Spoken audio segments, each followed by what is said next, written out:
Good afternoon, everyone. Thank you for joining us for today's session. This webinar is part of the Lutheran Services in America Strength and Services series. I'm Reagan McManus. I'm Director of Aging Initiatives for Lutheran Services in America, and I support our organizations in rural aging. Lutheran Services in America is a nationwide network that's comprised of 300 health and human service organizations in 1,400 communities with a mission to cultivate caring communities that advance health and opportunity for all. Today's topic is how to cultivate partnerships through whole community mobilization. Before we begin, we'd like to gauge your understanding of this topic with a quick poll. If you'll just take a couple of seconds to answer this question, and the question is, what is your awareness level of asset-based community development where 1 is not aware and 5 is very aware?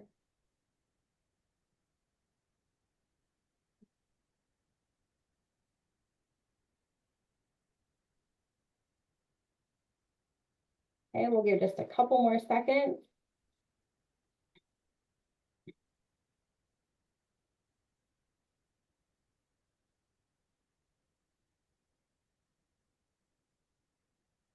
Okay, Kim, if you'd like to go ahead and close the poll, please. Okay, so it looks like there's a tie. So some of you are not aware, and some of you are maybe slightly aware. And then the very aware is extremely small percentage. So we are all going to learn something here today. So I'm really pleased to welcome our outside speakers today. Deb Wisniewski, consultant trainer, Sharing Common Ground, and Joe Erpenbeck, ABCD consultant. Deb and Joe are both stewards with the ABCD Institute at DePaul University. I'd also like to introduce our 2 network member speakers who are part of our RAAN collaborative. Jess Eichel, Senior Connect Manager with St. John's United, and Marion Jordan, RAAN Program Coordinator, Lutheran Social Service in Minnesota. Jess and Marion will share their insights and experiences in developing community partners and empowering older adults. We want this to be an interactive session, so please feel free to enter your questions in the chat box at any time. Today, we will highlight our Rural Action Aging Network, which we refer to as RAAN, and that is our regional collaborative dedicated to expanding home and community-based services to older adults so that they may age safely in the community of their choice. The RAAN collaborative is currently in the states of Minnesota, Montana, North Dakota, and South Dakota, with our member organizations, LSS Minnesota, Emmanuel Living, St. John's United, Missouri Slope, and LSS South Dakota. You will hear from 2 of these organizations today. Our approach is to mobilize whole communities to empower whole persons and support whole families. So why did we choose an asset-based development model? Rural communities are typically defined by limited physical infrastructure, or they're seen as having less traditional assets and need creative solutions, driven by and for the community.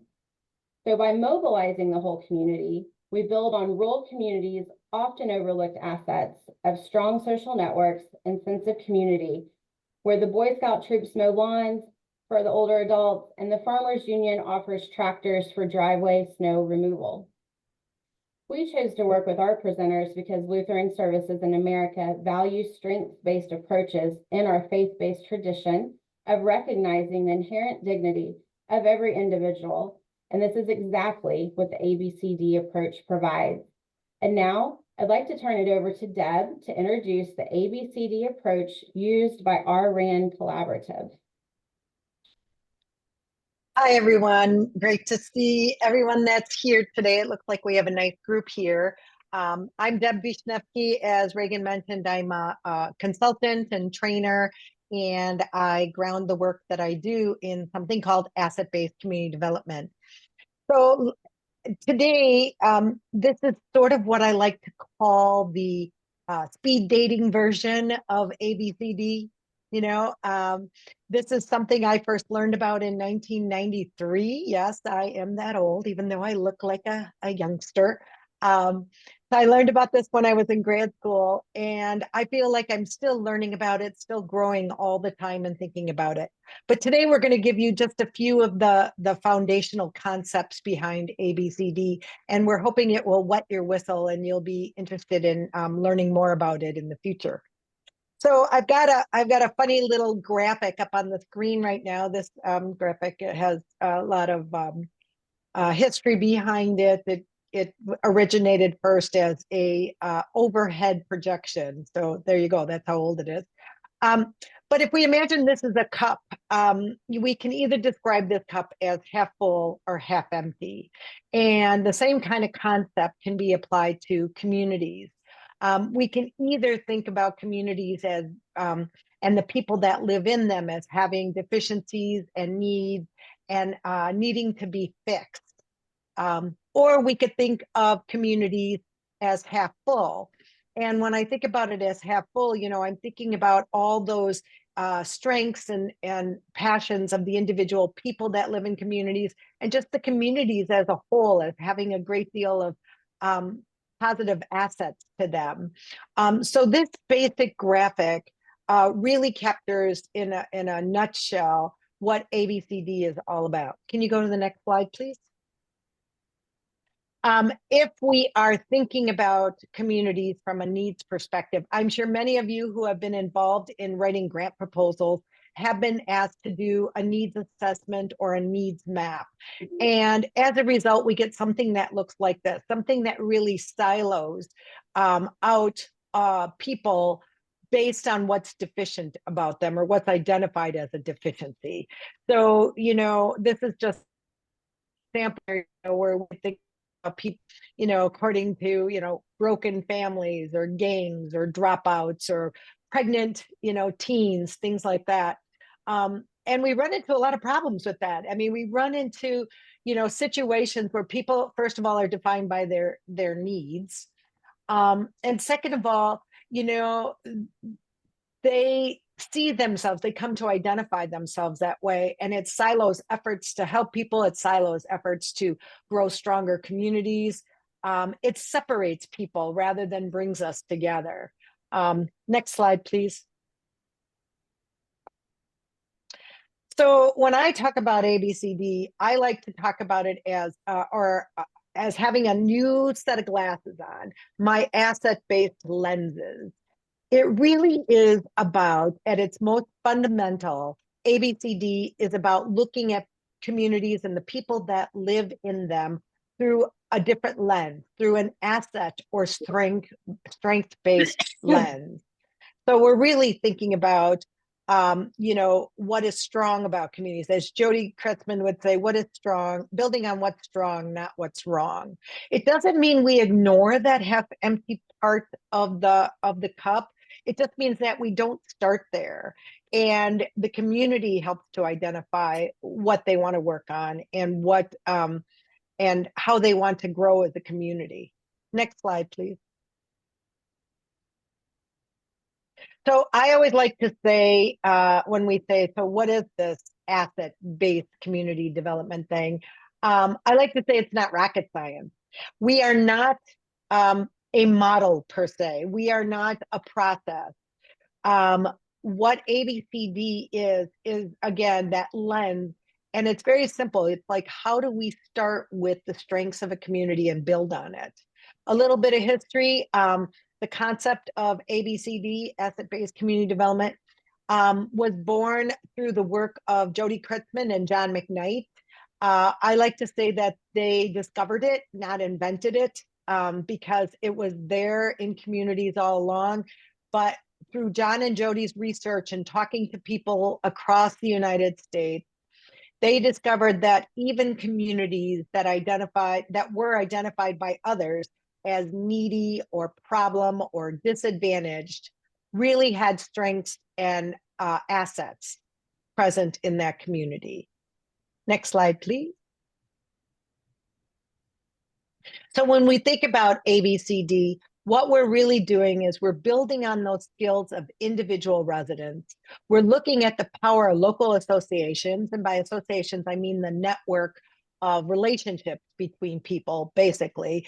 My partner, Joe, will talk more about that shortly, and about the supportive functions of local institutions. And that when we do this, we're really building on those existing strengths to build stronger, more sustainable communities for the future. Because who doesn't want a stronger, more sustainable community? I think that's what we all want in our communities. Next slide. Thank you. As we think about ABCD, there are three main characteristics that we look at. The first is that it's asset-based, obvious in the title, right? It starts with what is present. What do we have in our community? It doesn't start with what's absent. We go back to that half full, half empty cup. The second is that it is community driven. And in other words, it concentrates upon the agenda building and problem solving capacities of local residents, associations, and institutions. In other words, what do the people in that community want? It's not about somebody coming from the outside and saying, you need to fix this, you need to fix that, you need this. It's about what does the community want? What does the community have to offer in order to make it, to build up that community? And the third characteristic, you know, there's a saying, if you've ever dealt with anybody in real estate, there's a saying, what are the three most important words in real estate? And you would say location, location, location. Well, in communities, I say the three most important words in communities are relationship, relationship, relationship. It's, you know, it's all about relationship. And ABCD seeks to constantly build and rebuild and support relationships between and among individuals, associations, and local institutions. So that one is really key to me. You know, as we're thinking about relationships in the community, as we're thinking about services that we might offer the community, we want to stop and take a moment and say, are we getting in the way of natural relationships? Are we trying to replace natural relationships between people? So often in the desire to do good and offer people what we think they need, we're actually getting in the way of that. Next slide, please. So as we think about ABCD compared to your typical social service model, all right? Yeah, I have a background, so you know, I have a master's in social work, so I know about the social service models. I've seen a lot of social service models. There's a lot of people trying to do good work out there. A social service model is different, though, than an ABCD approach. Social service models focus on the needs and respond to problems. They are considered charity or organizations based on their history. That's how they were founded. And there's an emphasis on agencies helping individuals. An ABCD approach starts with those assets, right? It builds from the opportunities, and it has an investment orientation. And I don't mean that in terms of financial investment, although that could be a part of it. It's about investing, like we invest in things we find worthwhile. We invest in the positive. You're not going to, if you're going to invest in stocks, you're not going to go looking for the failing stock, right? You're going to look for those that are succeeding and invest in those. So we look for what's succeeding, what's strong in the community. And our emphasis is on those associations rather than just individual people. We're looking for those relationships within a community. And our goal is empowerment rather than just meeting needs from services. We're going to talk a little later about power and where power is located, but it's really people that are the answer, and people who are citizens, not in the legal definition of citizens, but citizens in the rights and responsibilities of people living within a community and being part of that community. All right, next slide. And I am going to turn it over to my buddy Joe, who's going to talk to you about those basic building blocks of ABCD. Thanks, Deb, and hi, everyone. As Deb is, I love the description of the glass half full and half empty. And, sometimes we started asking people what it is, and it's obviously both. And as Deb says, we're just not the glass half full people, but what we start with is the assets. Next slide.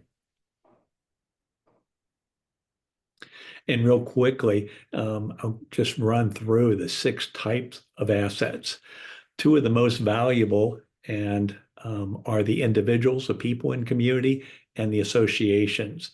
When we talk about people, we talk about the gifts, talents, and skills of everyone. And sometimes in some of our training, we'll talk about gifts of the head, heart, and hands. Those things that you know about or pay attention to, those things that are your cares and passions, and gifts of the hand, things that you can do. But we believe everyone has them, and Deb's little map of how we label some people and some groups of people, those labels get in the way of seeing the gifts and the assets of the people. The second one are associations.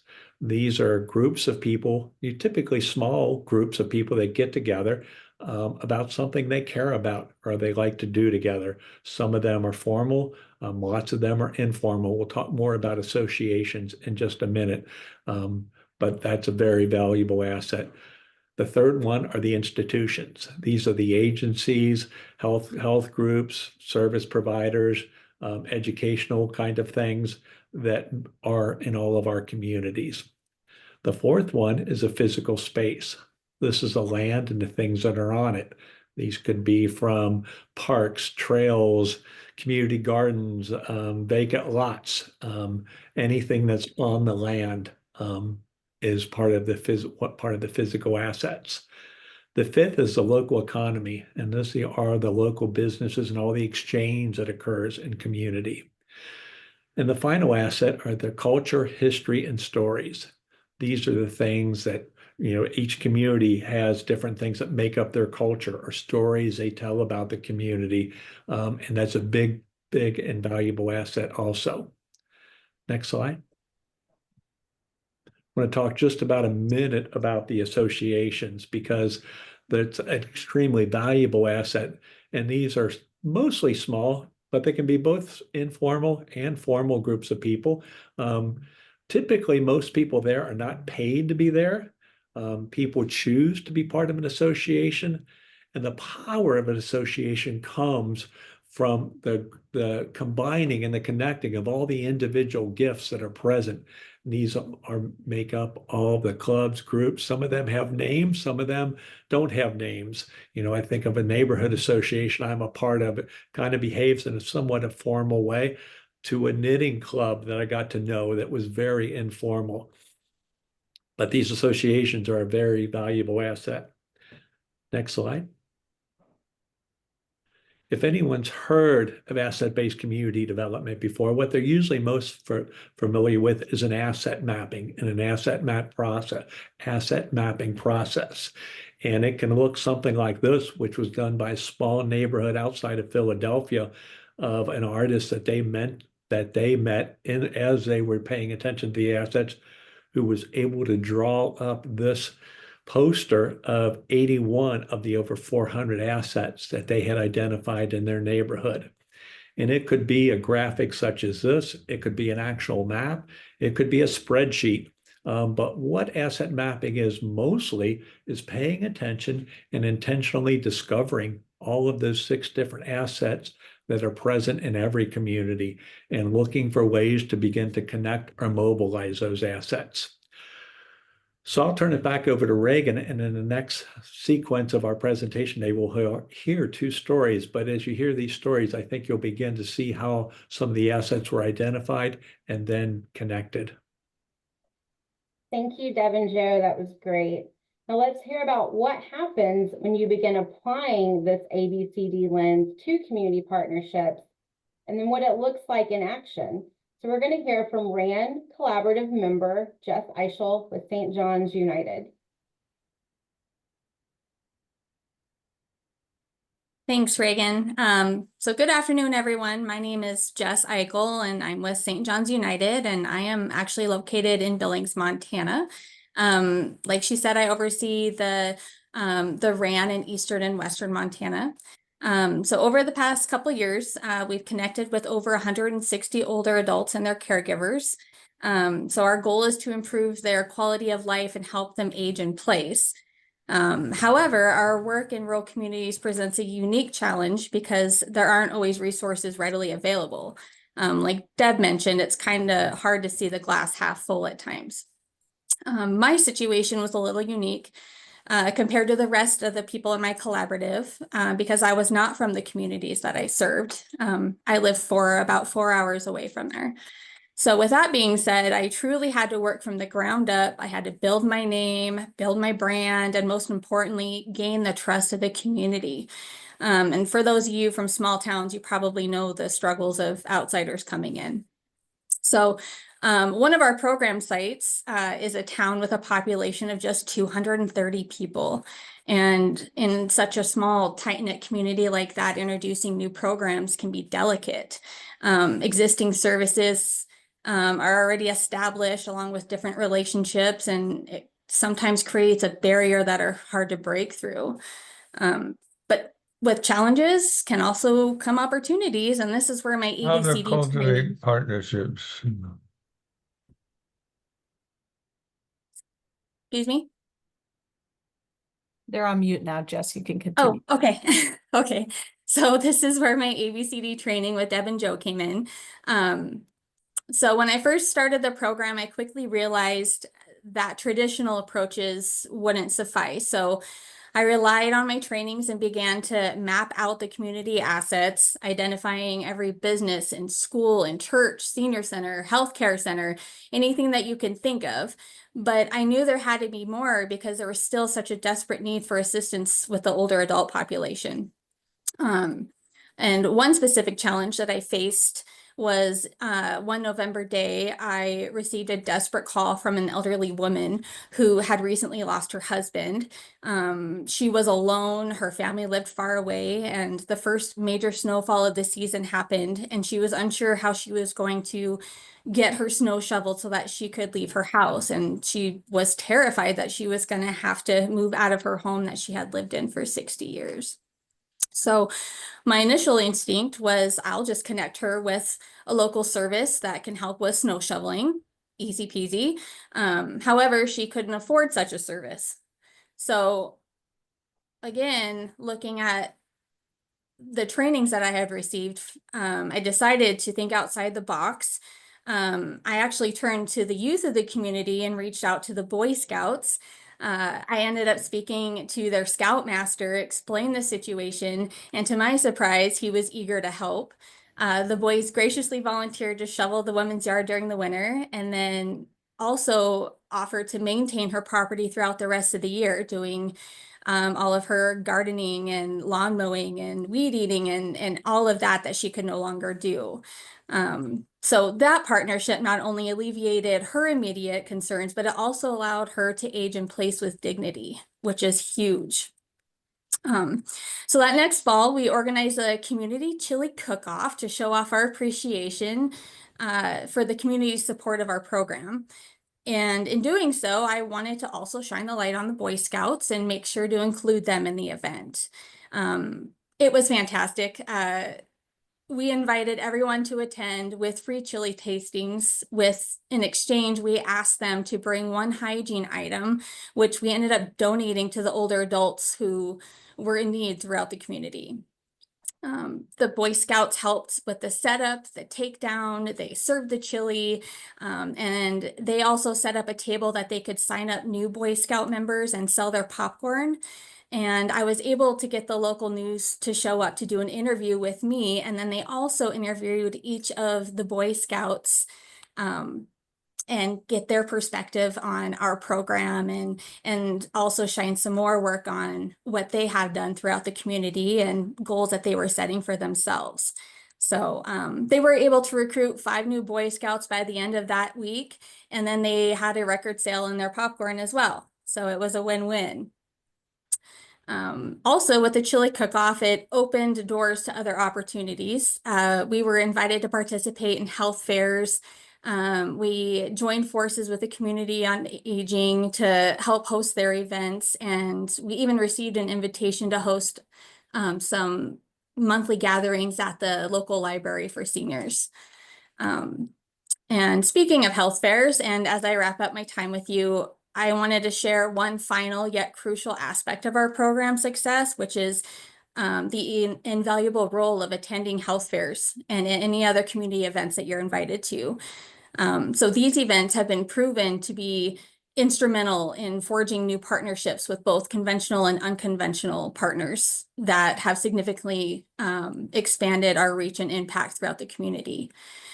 So just last month, we had the privilege of attending a health fair at the University of Montana. And there I was approached by a gentleman who had secured a grant to install aluminum wheelchair ramps for low-income and disabled older adults in Missoula County, entirely free of charge. That partnership has the potential to dramatically improve the lives of the underserved members of our community. And also, when I was there, a woman approached me who was spearheading a senior network within the county. And it's a network to collaborate home health agencies, rehabilitation providers, the County Commission on Aging, and other esteemed organizations. And by joining this network, we could significantly expand our professional connections and collectively work together towards a shared goal of enhancing the well-being of our senior population. The trainings that we received from Deb and Joe have truly been invaluable. It taught us to look beyond the limitations and to see the hidden potential in every community. And by recognizing and leveraging these assets, we've been able to create a network of support that empowers seniors to age in place with dignity and independence.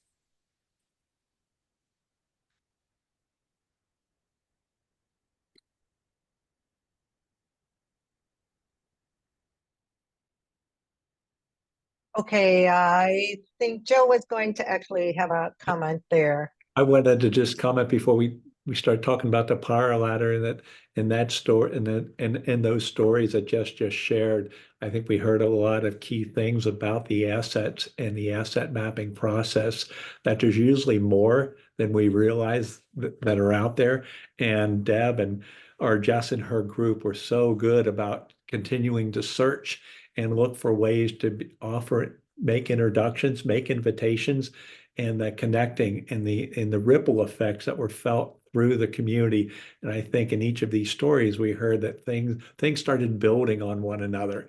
And that's usually the process when you start beginning to connect some of the assets, the ripple effects that happen. And I love what Jess said at the end. And a lot of times it's just by showing up and paying attention and being curious about some of the assets that are around in our communities. Now, Deb, I'll turn it over to you. Great All right, stories, and Sharon. yeah, those were just great. And I think, do we have another poll here? We do. So Kim, if you could share that poll with everyone. Thank you. So now that we've heard about the kinds of assets and communities, we'd like you to answer 2 poll questions. So the first one is, which type of asset do you engage with most? And these are open-ended questions. We'll give you a few seconds to work on this one. Are they both in one question? I think they're both in one question, the way they're laid out. Oh, Regan. okay. Thank you for pointing that out. So there are 2 questions. So now that you've heard about the kinds of assets, I'm only seeing one. Which type of asset do you engage with most? And then which type of asset do you engage with least? Thanks, Deb. Sure. If you wanted to go back, Kim, to the list of assets so people can see those, that might be helpful to people.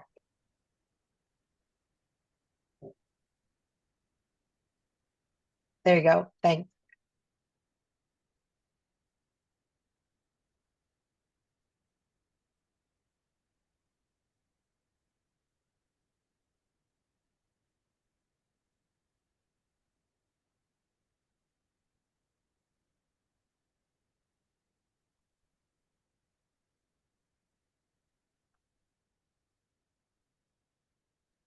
Okay, just a couple more seconds.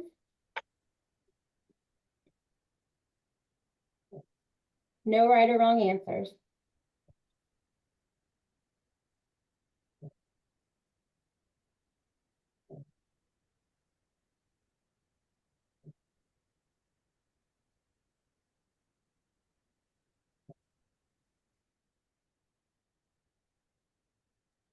Okay, Kim, if you could end the poll.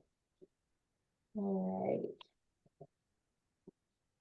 Do we get to see the answers? that's or what no? I'm looking for. Okay. I've never done a question like this before. Oh, that's okay. You know, we can share the results later. I just want to say this about the assets before we move on to talking about the power ladder. We asked you that question, two questions, because we do find that if we ask people, you know, which assets do you engage with, people would say all of them. But the truth of the matter is there are some assets that we typically, as folks that work from agencies, there are some assets we typically gravitate towards, or we use more often because that's what we're used to, that's what we're trained to do. Often it's the local institutions that we gravitate towards, right? We think about the other service organizations. Sometimes they're service organizations that share the same goals that we have, the same population that they serve. Sometimes we do get a little bit outside the box and may try to look for more unusual institutions. For example, if you're an agency that serves older adults, you may do something like partner with the Boy Scouts or a school. However, what we're trying to encourage you to do is to look at all these assets, and most particularly the talents and skills of individuals, and to learn more about the associations in your community, and connect with them. That's where the passion lives. Those people are doing the things they're doing, not because they're paid, but because they're passionate about something, and everyone has something to share. So I'll just leave you to think about that, and we will go on to the power ladder slide, please. So thinking about how people, I said earlier that ABCD is about people, basically communities driving the agenda, driving the problem solving. And that is really tied up closely with how much power do people have in their communities. This is a slide of something we call the resident power ladder. It was developed through the work of the ABCD Institute and draws upon multiple versions of this over time. I think the earliest version I saw was a community engagement ladder from like the 1960s. But this is the one we've been using most often because we're trying to think about how much power do people have over the things that affect their lives, right? So we can start at the bottom of that power ladder, and instead of the word residents, you can think program participants, you can think older adults, you know, whatever word works for you there. For these particular projects, we were thinking about older adults. So if we think about older adults as recipients, that means their power is they can choose to receive information and services or to participate, or they can choose not to. That is like all the power that they have. If we go up a rung, older adults as information sources, what we're saying there is that we might survey people, we might have focus groups, we might informally chat with older adults and caregivers also. I know caregivers play a big role as we all get older. So, you know, we might ask them for information. What do you think about this? What do you think about that? But all we're doing is asking for information, and they can choose. Their power lies in they can participate and share their thoughts, or they might not.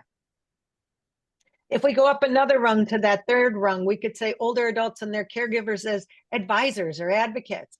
So now they're more involved. And I see this as, you know, something over an extended period quite often. You might have an advisory group. I'm sure so many of you have either had or participated in or know of nonprofits that have advisory groups. And so in that case, the older adults would be part of a group that would participate in things like goal setting, planning, implementation. You know, they may act as advocates for your program. The bottom line is it's advisory. And we know that word advisory, you know, is advice. And we all know we're free to accept or not accept advice. We can completely ignore advice. So the power still lies in the hands of the organization. older adults and their caregivers have a much bigger role. They are maybe heard more often. They may be acknowledged more often for what they're contributing or advising. But the bottom line is that the power lies in the hands of the organization. And then finally, the top one is older adults or their caregivers in control. Sometimes we see it as co-control, depending on the situation. But the bottom line is that older adults or their representatives actually control what the goals are, how to plan, how to implement. It doesn't say evaluation here, but I always throw evaluation in there as well. They control what is it that they want? How does it look? How is it delivered? And how is it evaluated? What is important about what took place, right? And so, and if it is a true co-control situation, that means one doesn't act without the other. That means this is a situation where the organization does not act unless the older adults are in agreement, and the older adults don't have like complete control of your organization. I know people get concerned. They're going to tell the organization everything we're supposed to be doing, but we have mandates. We have goals. We have a strategic plan. So this way you are working in partnership. This is truly, truly, truly people having control over the things in their lives that affect them. I have a long history of working with services that affect the lives of people with disabilities and older adults. And there's a saying in the independent living movement for people with disabilities: nothing about us without us. I'm going to repeat that because it's such a powerful phrase to me. Nothing about us without us. And that you can see that on the individual level. So no one's going to move me into a place I haven't had a live.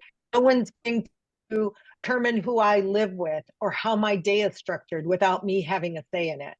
And it can go all the way up to the service level, right? These services are being designed. They have power over me and older adults like me.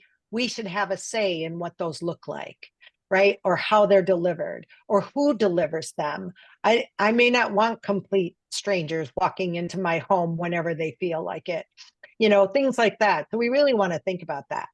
Now, as we look at this resident power ladder, this is a great tool for reflection for anything that you're doing. You can do this on a situation by situation basis. You can do this on a program basis. You can do this on an organization-wide basis, where you really reflect on. I think of this as a reflection tool and a planning tool.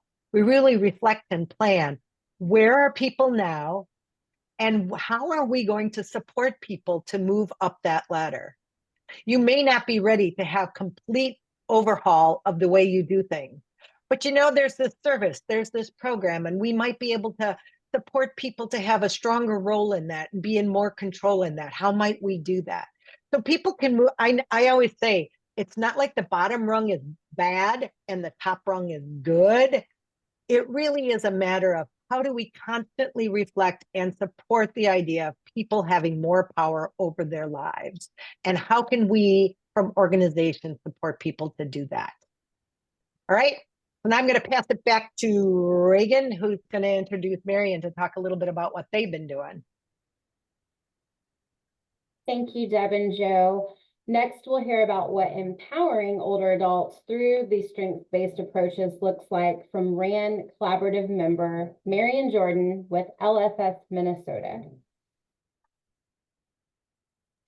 Thank you there, Reagan. It was so exciting hearing my colleague Jess and listening to Deb and Joe. So I would like to start out speaking from a different viewpoint. We're here at the RAAN in LSS Minnesota. We like to vision our approach by looking at the mission of the RAAN, because that's what schools us in how we apply the ABCD philosophy in our area. As we all know, the core purpose of this of the RAAN is to create a collaborative space which enriches the lives of older adults, thus bringing together communities and service provider for a common cause. So we see where the issues are and try and see how we can get those two parties intersect and close some of the gaps that we find. Because we believe here stronger partnerships are the foundation for providing meaningful and impactful support to seniors, especially those in the rural areas. So one of the key way we live out the ABC model and our mission here at the RAAN is through our innovative volunteer program here for older adults. One prime example of this is called the trainer-trainer model, as you can see on the screen. Here, the trainer-trainer model here, we empower our seniors to lead digital skills to their peers. So they teach it, that we put them in that role using the power ladder as indicated previously, empower the seniors to lead these digital skills training during our sessions to their peers. By allowing this, we are able to facilitate sessions on how to utilize and use iPad for communications, accessing healthcare information, and engaging with online services. So this not only improves digital literacy amongst our older adults and seniors, but also build confidence and foster leaderships, which strengthen social connections among our participants. In following up on that, we wanted to, when we were in Traverse County is one of the county we cover, we saw the need of transportation being one of the major challenges that we saw in that area.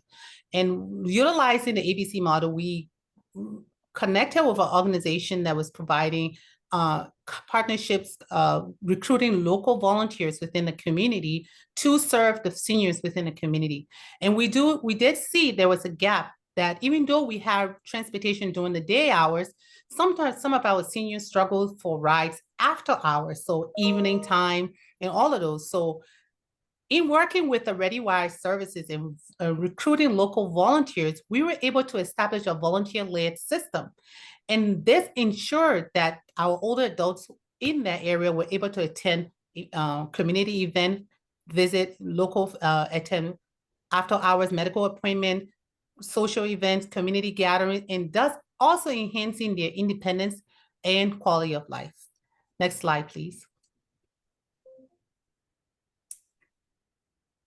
Now, let's talk about the RAAN approach in making a difference in our communities. This approach is grounded in the principle of, as we discussed, the asset-based community development. Here at the RAAN, we focus on leveraging the strength and resources already present in our community here. This means that we collaborate with non-traditional partners like our local immigrant churches. We attend community events like soccer game, local soccer matches. We also attend wherever our non-traditional partners gather is where we try to find a way to get in there. So our local empowerment initiative is something that we are generating here within the LSS Minnesota RAAN. And we utilize this to extend our digital literacy and volunteer-driven transportation services. So we utilize our, by partnering with our caregiver services, enhancing the volunteers, we're able to tap into those and expand some of our services within our non-traditional partner area. So this allows our seniors to be able to access vital resources right within the communities where they reside. And by doing so, we are able to empower our older adults and strengthen the overall community fabric here. Another standout partnership I would like to highlight is our partnership with the One Family Christian Church here in Fargo, North Dakota. Through partnering with Reverend Sirleaf and his co-pastor and wife, Tanya Sirleaf, we were able to create a collaborative opportunity where we allowed us to reach diverse elder communities and provide our digital literacy program as well within the church and within the community center that they have. This allowed us to provide services that is culturally and linguistically tailored to that setting. And also it allowed us to expand our reach and by working with diverse cultural organizations, we are able to ensure that even older adults who are underserved have access to the resources they need, thus fostering a more inclusive and resilient community. And this is all a testament to our training and working with the ABCD and Deb and Joe. Thank you. Thank you, Marian. I've had the pleasure of working with Marian over the length of this project, and it's been really fun to see the evolution happening here. I want to, in particular, you know, she shared several examples, and in particular, I want to talk about, just point out the one about the digital skills session. Can you take us back to the power ladder for just a second? So as we look back at the power ladder and we think about that project, it would have been very easy to just say, okay, we have staff who know about digital, using, you know, digital assets, who know about technology. We'll just set up a program and we will teach, we will teach these older adults about technology. I would even hazard to guess some people, whether they would like to admit it or not, might think, why do older adults even need to know about technology? Because we're old. What are we going to do with technology? It's not like we use it in our work or anything.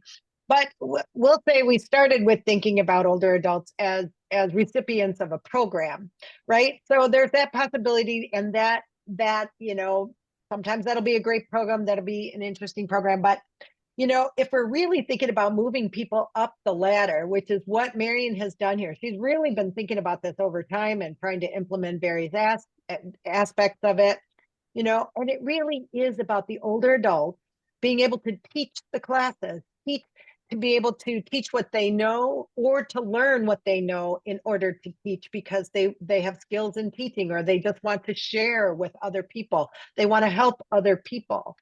When we do that, I'm going to ask you all to pop into the chat if you can, and tell me, what are the things that we see as benefits of having those older adults actually in control of designing this program, making decisions about this program, teaching in this program? Why is that a benefit? What are the benefits of that to a community or to individuals, or both? I'm just going to give you like a 30 seconds here to pop an answer in there. If you have access to the chat, we'll see who throws an answer in there for us. Yes, they have lived experience, peer perspective, trust from peers, contribution. They're vested and engaged. Yeah, it's their program, right, Carrie? They're included. They're honored for their experience. They're seen as someone who can contribute, right? They're seen as someone who has something to give instead of just taking from the community. Gives them a voice. Absolutely. Sense of ownership and belonging, right? So there's so many benefits to this. Can you go on to slide 24? All right. Next one. Sorry, next one. There we go. So I'll just go on to summarize here really quickly. We're talking about asset-based community development. The idea that it is focused on the assets. It is driven by the community. It's built on relationships, that are a word that is so important here. That it's not a way of adding to your to-do list. It's a way of tackling that to-do list in a very different way. I once asked Jody Kretzman, who was one of the founders of ABCD, why he did this work. And he said, because it's so much fun to see people feel empowered. And I think that's what so much of this is about. You know, it's really thinking about, how do we support that empowerment of other people, especially older adults, who often may get that message that they have nothing to contribute, that their time is past. And we know they have so much to give. So with that, I will pass it along to the next person, I believe, for Q&A. Thank you, Marion, Joe, and Deb. So we are wrapping things up now. And because of the ABCD approach informing our Rural Aging Action Network, whole community and whole person lens, we've been able to mobilize more community partners, empower more older adults in their rural communities. So here are some of the program results. We have 52 rural health leaders participating in the collaborative. They've mobilized over 370 community partners, and they've identified over 1,147 unique assets. We have served, and actually we have new numbers that have come in. So we have served over 660 older adults at this time and over 115 family caregivers and connected them to over 1,600 services. So it's now time for questions. If you would please enter your questions in the chat box or feel free to come off mute. And if you could direct your question to a specific person, if you can, that would be terrific.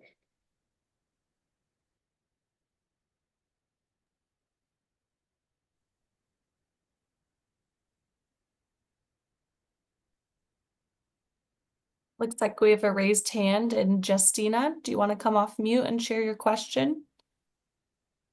Yes, so my name is Justina. I'm interning with LSA in DC. My question is going to Deb and Joe, and just a little bit of background. So I'm from West Africa. I'm an international student, and I say that because coming from a West African culture, you see more of a collective culture where there's more community and the focus is more on us.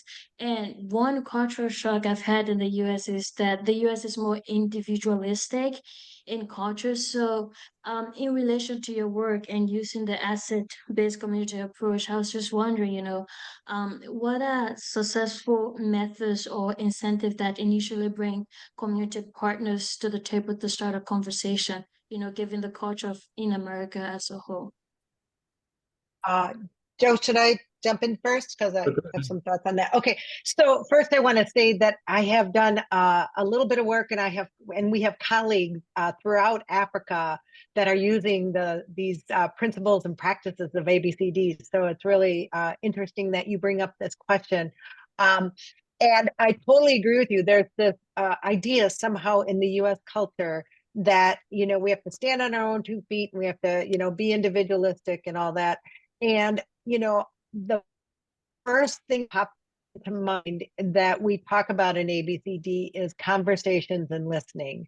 How can we have conversations with people and not conversations where we're trying to sell something, we're trying to market our programs or market what we're doing, but rather we're trying to listen to what's important to people. What do they care about in their communities? What do they love about their communities? I have found that asking people that question, what do you love about your community, opens up so many doors right there that gets you thinking. And when people talk about what they love, they're talking about the assets of their community, what they see as the assets. Joe, do you want to add something? I think building on what Deb just said, then I love your question because it's what this approach is very countercultural in the US. And I just moved back from Canada, and Canada wasn't quite as individual driven as my experience in the US has been. But I think this approach helps to build a sense of us. And it becomes, a lot of times we use the phrase, becomes more relational than transactional. There's a great resource called The Abundant Community, written by John McKnight and Peter Block, which talks a lot about the differences kind of in an ABCD approach and how we see, they talk a lot about consumerism in the US, and we think we can buy everything we need, and we can do that ourselves. We don't need to depend on our neighbors because we can buy everything. And truly that doesn't strengthen our communities. And I think we've seen it, and especially when any kind of emergency happens, we see when communities come together, what communities can do that institutions can't. Great question now. Thank you for that question and answer. And we have another question from Gertruda. Hello everyone, my name is Gertruda Amos, and I'm also interning at the Lutheran Services in America. So my question is going to Reagan.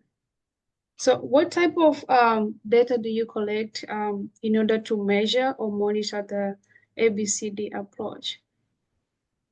I love this question. So she's asking about what data is collected with the RAAN, and I'm a little bit of a data nerd, so thank you for the question.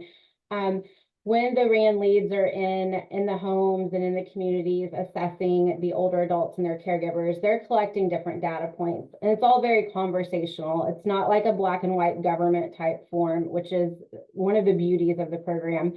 So they're, collecting basic demographic information. They're collecting, like we've talked about today, what do you love about your community? What would you like to change about your community? So they're collecting all of these different stories from the older adults and caregivers.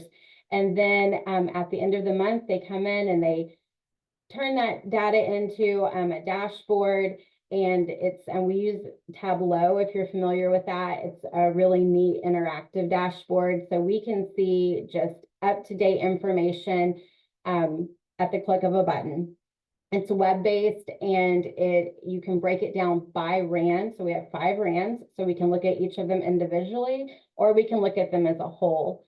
And we can click on community assets. How many numbers of those do they have? How many older adults did they serve? What is the top gap in social determinants of health?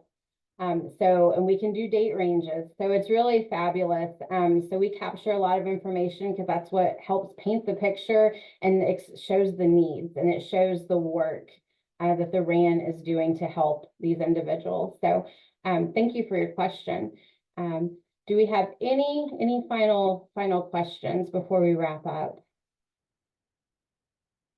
Not seeing any in the chat. Oh, there we have. I'm going to totally mess this name It's up. Michonne. It's Michonne. Thank you. It's okay. I have a question. Does anyone have advice on like building a community organization? Yeah, that's a question that I have. I would say the same answer I gave before, which is you start by listening to people in the community. You start by and we actually in ABCD, we talk about having one-to-one conversations and community conversations, which are 2 tools that we use to hold conversations with people. We start meeting with people one-on-one, finding out what they care about, finding out their ideas for what they would like to see in their community, how they would like to see their community grow, and not being focused on what services people are asking for, but how they want to see their community get stronger. And their ideas for making that happen. So that's kind of what I would start with. And then community conversation similar. Joe? And I think what Deb's describing is we're not starting with the answer. We don't have the answer for them. We're starting with questions and listening. We're not saying we've got this tutoring program or this community service we're going to do. We're beginning with questions to find out what community cares about and what the gifts and assets are, and listening to them for the answers. Thank you guys so much. Because honestly, at first I was like, oh yeah, they need this and that, but being a part of this call made me realize, nope, let me just keep my ears open. Thank you. Welcome. Yeah, Michonne, I've actually, there's a great story we can maybe share too with a link. There's a story about a specific church, Broadway Methodist, where they decided to stop all their programming. They ended everything they were doing, and they only went forward with things that people were fired up about, wanted to do, wanted to contribute to. I think that's a great lesson for all of us that work for agencies. And it's not an easy thing to do, to suddenly stop everything. And they took time to celebrate and all that. But I think it's a really interesting thing to consider, is how do we really have something that is community driven? So great question, Michonne. Okay, thank you. Questions are great. We are needing to wrap up right now. We have one last poll question that we would like to ask of you. So these are the same opening questions that we used at the beginning, and we just want to try to gauge what you have benefited from today's webinar. And while you're answering these questions, we'll give you a few seconds. I would like to thank our speakers for sharing their valuable insight and experiences. And I would like to thank the attendees for participating in today's webinar. And please stay tuned for our upcoming Strength and Service webinar series. If you're interested in learning more about RAAN, please reach out to me. And you may also reference our new toolkit created in partnership with Leading Age LTSS Center at UMass Boston. That is a mouthful. And that is located on our RAAN website. And I believe Ashley is plugging that into the chat room. And so let's see here. We'll go ahead and end the poll, see where we're at. So if you remember at the beginning, 5, which is not aware, with an 8%, it has now jumped to a 44%, and we didn't have everybody complete the survey. So that shows that people gained some understanding today, which is great. That's what we want. So you will receive a follow-up email containing materials from today's webinar. It will have the recording, a link to additional information, and contact information. So you can share that with your colleagues that weren't able to make it today. So again, I just want to thank you for attending, thank our presenters, and I hope you all have a great afternoon.